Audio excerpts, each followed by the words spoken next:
Devocionais da Bíblia toda em um ano. Hoje, Jó, capítulos 40 a 42. Nos capítulos anteriores, o Senhor fez muitas perguntas a Jó. Perguntas essas que Jó responde de um modo muito singelo agora, apenas declarando a sua indignidade. Sou indigno. Que te responderia eu? Põe a mão sobre minha boca. Uma vez falei e não direi mais nada. Aliás, 2 vezes, porém não prosseguirei. Jó agora reconhece a sua limitação, o quanto ele é incapaz de responder ao Senhor. Mas o Senhor prossegue agora, reafirmando a indignidade de Jó. Jó é inadequado para avaliar as ações do Senhor, demonstrando sua incapacidade de exercer justiça sobre a humanidade e controle sobre a criação.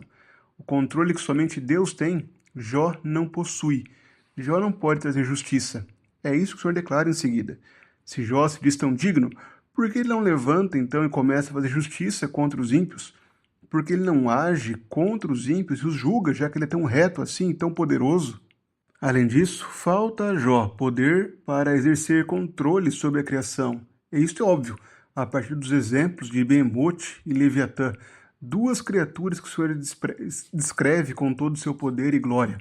Jó não pode capturar o Behemoth, um animal forte, poderoso, que nenhum animal pode detê-lo.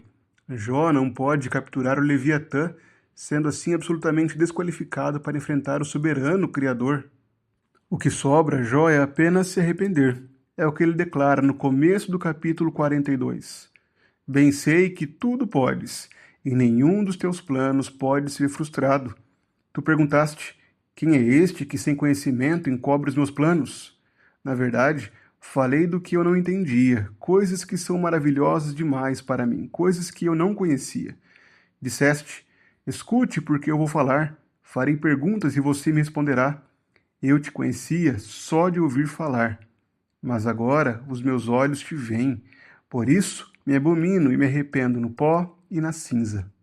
Após essa última fala de Jó, o livro passa a sua fase final, a sua última cena, onde o Senhor repreende os 3 amigos de Jó, a Elifaz, a Bildade e a Zofar. O Senhor afirma que a sua ira se acendeu contra eles, porque eles não falaram a seu respeito aquilo que era reto, como o seu servo Jó havia feito. A saída para eles é buscar a Jó e oferecer holocaustos em favor deles, e assim Jó orará por eles, Jó intercederá em favor deles e eles serão aceitos por meio da oração de Jó. Assim, quando Jó orava por seus amigos, o Senhor restaurou a sua sorte. O Senhor deu em dobro tudo que ele tinha antes dessa desgraça que aconteceu com ele. O Senhor abençoou o último estado de Jó mais do que o primeiro. Ele teve 14.000 ovelhas, 6.000 camelos, 1.000 juntas de bois e 1.000 jumentas, e também teve outros 7 filhos e 3 filhas. Depois disso, Jó viveu mais 140 anos, e viu seus filhos e os filhos de seus filhos até a 4ª geração. E assim Jó morreu após uma longa velhice.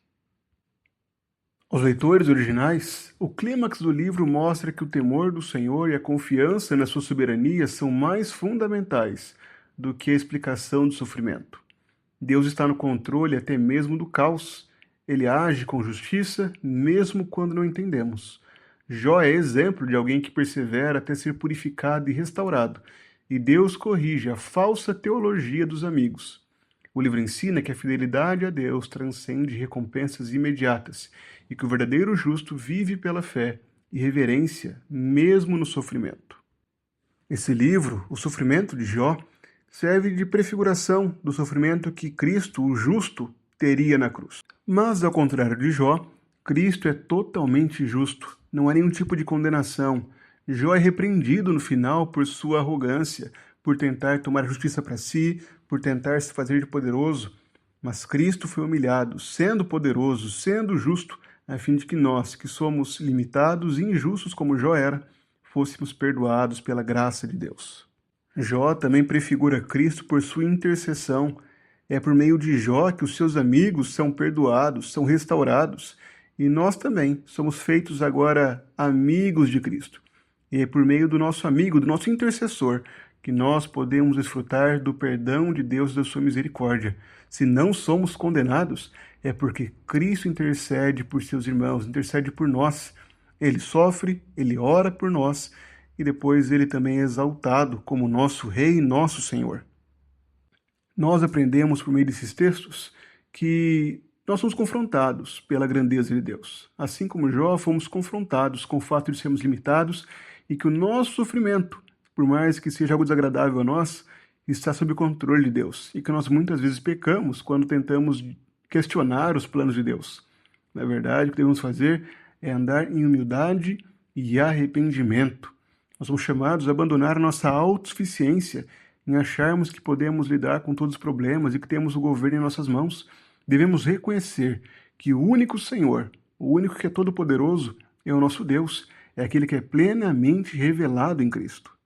Deus não é obrigado a nos explicar seus caminhos, mas ele é digno da nossa confiança absoluta.